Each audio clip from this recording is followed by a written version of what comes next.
Bismillahirrahmanirrahim. Assalamualaikum warahmatullahi wabarakatuh. Salam sejahtera bagi kita semua para pendidik Indonesia. Pada kesempatan kali ini saya Saiful Mukminin CGP Angkatan 9 akan menyimpulkan dan merefleksikan tentang pemikiran Ki Hajar Dewantara dalam bidang pendidikan. Salah satu pemikiran Ki Hajar Dewantara mengenai pendidikan yaitu pendidikan adalah upaya untuk memerdekakan manusia baik secara lahir maupun batin. Sehingga dalam kegiatan pembelajaran sebagai seorang pendidik kita harus dapat mengimplementasikannya. Pengajaran yang memerdekakan peserta didik atau siswa. Namun pertanyaannya adalah apakah kita sudah bisa memerdekakan siswa kita atau peserta didik kita dalam proses pembelajaran? Silakan, itu jawabannya ada pada Bapak Ibu guru semuanya. Karena menurut saya dari pertanyaan itu pada kenyataannya tidak sedikit dari pendidik yang belum bisa memerdekakan peserta didiknya atau anak didiknya dalam pembelajaran. Contohnya, pendidik masih menyamaratakan kemampuan anak di dalam kelasnya, sehingga gaya pembelajaran dalam kelas pun disamaratakan.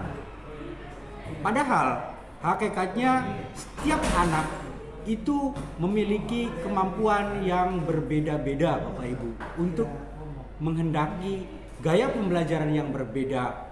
Maka kita sebagai pendidik itu harus bisa melihat potensi anak tersebut dan harus bisa memahami perbedaan karakter antara setiap anak dan menyesuaikan metode pembelajarannya.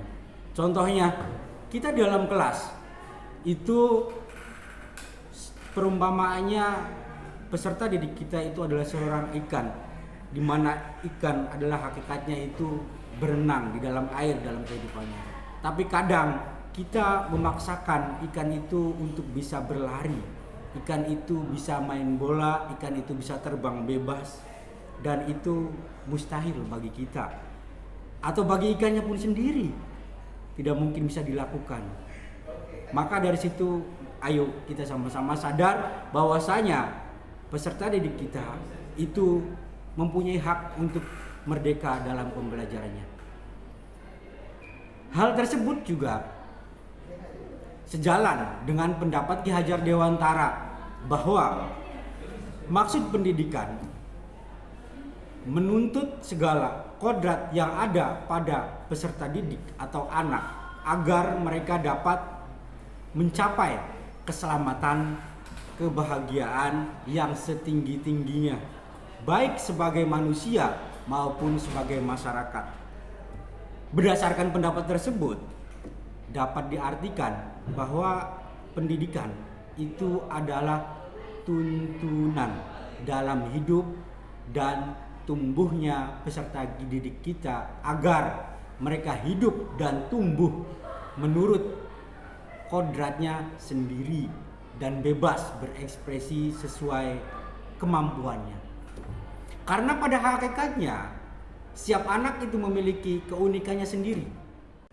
Sehingga sebagai seorang pendidik kita berkewajiban untuk menuntun anak didik kita agar tumbuh sesuai dengan minat dan bakat mereka.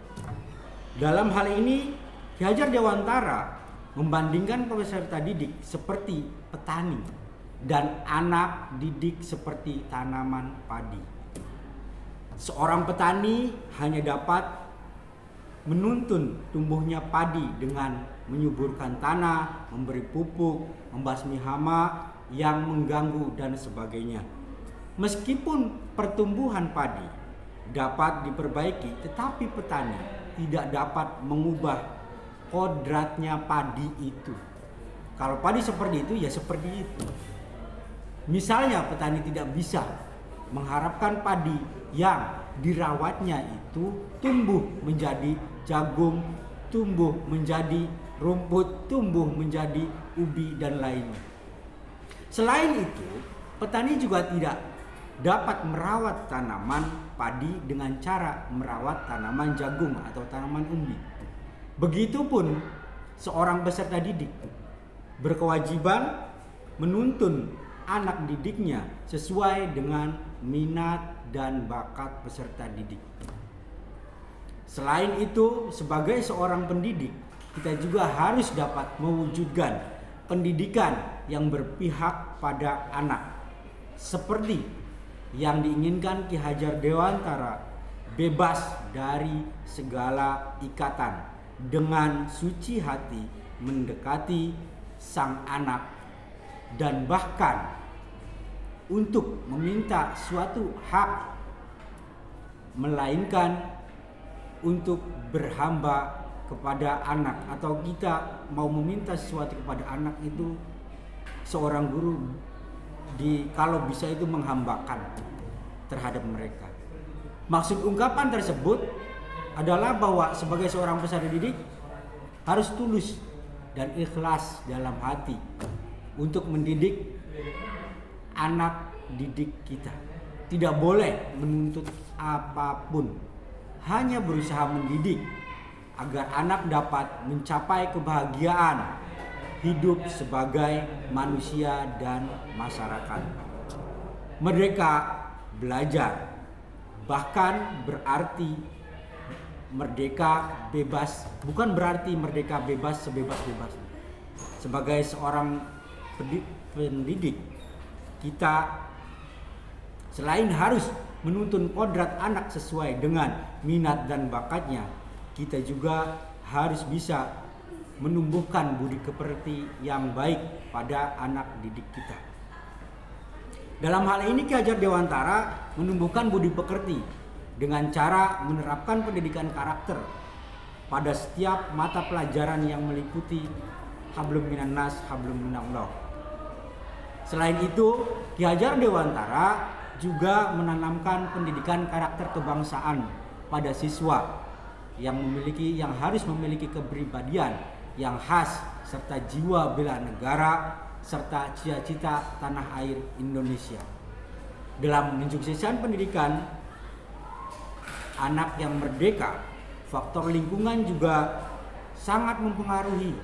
Dalam hal ini Ki Hajar Dewantara juga berpendapat bahwa ada tiga hal dalam pusat pendidikan yang dikenal dengan Tri Pusat Pendidikan. Tri Pusat Pendidikan ini diantaranya yang pertama adalah lingkungan keluarga peserta didik itu. Pendidikan penuh kasih tulus dari orang tua tanpa pamrih merupakan pendidikan yang pertama dan utama pada pembinaan watak dasar peserta didik. Yang kedua, lingkungan sekolah, Bapak Ibu. Secara formal merupakan titipan orang tua anak didik kita kepada sekolah, tempat belajar dan pembelajaran. Tiga, lingkungan masyarakat. Ini nih, lingkungan masyarakat itu akan membentuk anak didik kita dengan learning by doing dalam pergaulan di masyarakat. Kegiatan masyarakat yang positif membantu pembentukan watak sang anak dan harus diizinkan dan harus dijauhkan dan dari kontaminasi pergaulan yang negatif. Setelah memahami pemikiran-pemikiran Ki Hajar Dewantara mengenai pendidikan tersebut, menyadarkan kita bahwa pendidikan yang merdeka itu adalah pendidikan yang berpihak pada anak atau peserta didik, menuntun segala kekuatan kodrat yang ada pada si anak, tidak ada paksaan, dan menumbuhkan budi pekerti yang luhur pada jiwa seorang anak atau peserta didik. Untuk mewujudkan itu semua, kita harus melakukan sebagai seorang pendidik adalah melaksanakan praktik pembelajaran yang mencerminkan pemikiran Ki Hajar Dewantara dengan mengembangkan media dan model pembelajaran dan mengubah pola pikir kita mengenai anak didik kita, bahwa setiap anak didik memiliki keunikannya masing-masing, menghendaki gaya pembelajaran yang berbeda-beda. Saya sebagai pembelajar dan pembelajar itu peran saya dalam pembelajar, saya harus memegang ketiga prinsip dari Ki Hajar Dewantara. Yang pertama, Ingarso Sung Tulodo, ing madya mangun karso tuturi handayani, di mana Ingarso Sung Tulodo, kita sebagai guru harus bisa memberi suatu toladan yang baik terhadap peserta didik kita, dan ing madya mangun karso, jika kita berada di tengah peserta didik atau kita itu mendorong peserta didik untuk mengembangkan